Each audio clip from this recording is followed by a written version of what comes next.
Something else that I do, this is like a pure joy. This is just like a relaxing thing for me. And I get, some requests for this pretty often. And it deals with the plants that I meticulously dry. And I'm going to show you some first. And I actually expand the printmaking process. It is a type of printing, but it's printing from real live things. And I've started these. These were done from real plants. And I grow all of these. This was my pineapple sage. And these are the little yellow coneflowers that you see blooming in early spring.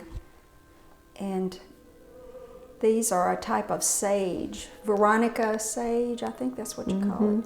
That's the Veronica sage that grows in plumes, and I love those. And so what I do is prepare the background first with watercolor.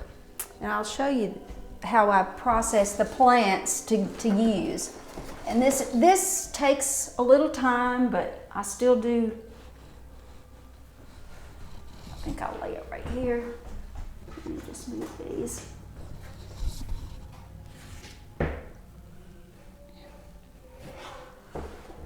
this is good. Okay. I go out and gather the plants, and you try to get them when they're fresh, pretty fresh. They do better if you do, but some I don't, just because I want to preserve the shape and look at them. A lot of the shapes of plants and the forms that I see and the textures I try to use in my prints. As you see, the plantains that I used in that one, I don't have those, but I really enjoyed reading about them and looking at them. And I just found this one the other day. So I thought I might try to draw it. But underneath each layer is what I use in these arts right here. And I'll show you. It's really, I call it my dried plant library. It's a library of just different flowers that I use. These are the same little flowers that I used in this. And what I do, and I'll show you in just a moment, but I actually put the paint on the back of these, and you can do different paints. Some work different for different flowers. But I prepare the background in a watercolor wash, and then I paint the back or the front or whatever and just place them on here. This one was used, maybe, I'm not sure. I didn't use this one because I don't see any paint on the back. So each one of them, we can turn that music off if I didn't even think about that. But this one, I love the spiky ones. But this is how I process these, and I've got more in there in the clay room drying. Once they get dry, take off the heavy part, but you still have to cover them with something very light. So let's try. I'm anxious to try one today, and I'm going to pick one. So how long have these been drying, Rebecca? These have been drying since, I guess, about the middle of the summer, because that's when these were in bloom right here. And this is a new one I've never done. It's beautiful. It was a new plant this year. And that's why I like to take care of all the little wildflowers. All right, but they're very delicate, they're dainty, they're just fun. People really enjoy them, and I enjoy, there's just a lot to learn about these. So what I'm going to do, and I've already prepared this so we wouldn't have to wait for it to dry, but I taped down a piece of watercolor, pretty heavy watercolor, at least 140 cold press. And go ahead and prepare a background with my watercolors. I'll let it dry. And after it dries, you just select, and I'll show you, we'll just print one. You can use your brayer. Let's see, I've got to get my papers.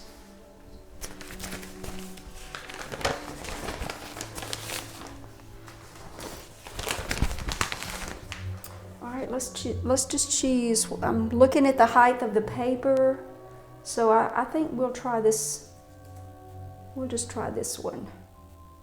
It has lots of beautiful textures. It still has some of the colors, so that even helps me when I get ready to go back in and paint them. But all right, so I'm going to take a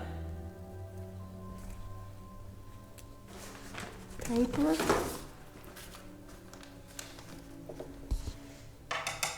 I'm going to use this that I've already got prepared simply for time. I need a bigger brush because it's going to dry too fast, so let me think here. All right.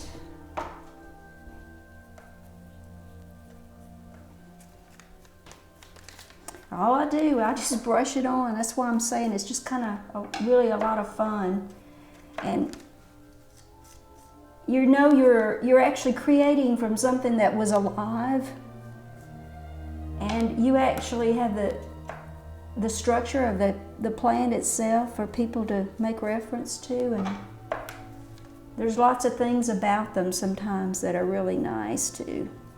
Some of them I can use more than once. Some of them I have to throw away after I do it. That's why I dry several. Sometimes part of the plant sticks to the paper, and then after it dries I flick it off, and I even go back in with a lot of imagination sometimes and just pull in different, what I call just the artist part of it, that you just know what you want to do. All right, this one is fixed to the point that I can actually do the greens. Some of them I cannot, but I'm going to on this one. I'm going to start out light because if I want to give it a little more depth, I'll start out with the lighter. I'm going to actually put this right there on it, on the leaf itself.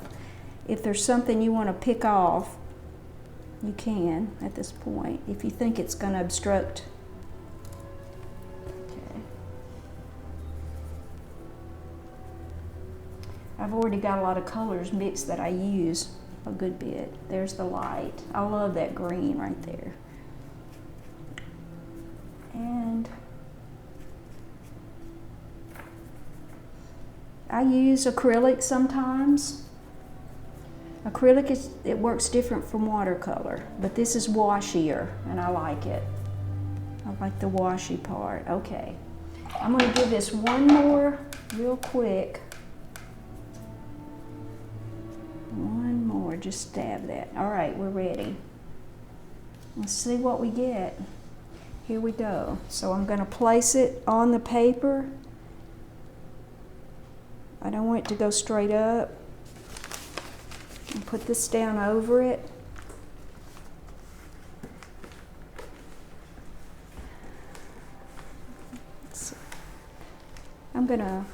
That's okay. I use a Baron and sometimes I use my brayer, but it's over there. I'll just put it with my fingers here.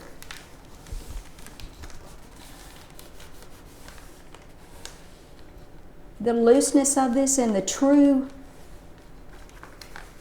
lightness that you get of your plants are what is so unique about this process. So I'm pulling it up now, and you have a gorgeous painting that took like a minute.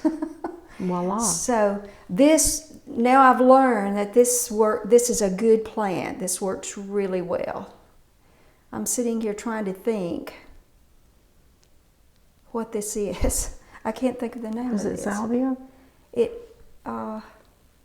It's not my downy, I don't think it's my downy wood mint, but it may be. No, it's not, but anyway, it works good. It looks like a salvia. So this is what I would do now. I mean, if I would keep working on this, I would do more, and I plan my composition. Look at those beautiful greens right there. That is, in doing the background, I keep it light so that when I put the paint on the leaves themselves, it comes forward, and it looks like you've got a background. And I mean, you couldn't get a more beautiful painting if you stood here for an hour and just painted this flower. You could do different ones, but here you got the true print. And I do go back into them, like if they're too light, let's say they print too light, then I'll go back in and I sort of tweak. I'll pull colors over them. If they don't fill in, I'll take the end of my paintbrush sometimes, and I'll probably put a little more red in this one. And I was thinking, I don't think this is pineapple sage. That's cardinal plant. Yeah, that's my cardinal plant. The reason I'm telling that is because I've tried drying the sage before and it doesn't do well drying, but the cardinal plant does.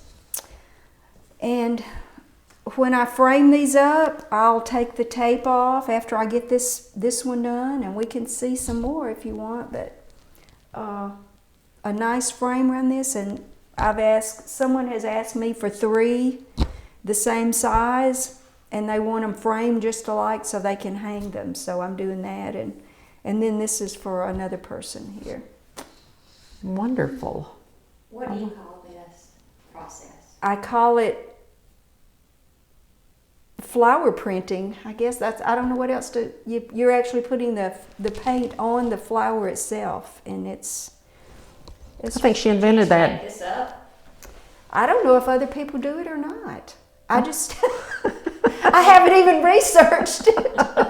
They probably do, because I don't know if there's anything new under the sun, especially in art, but I don't know if they do or not, but I sure enjoy it. Yeah, what a great way to use nature to make art.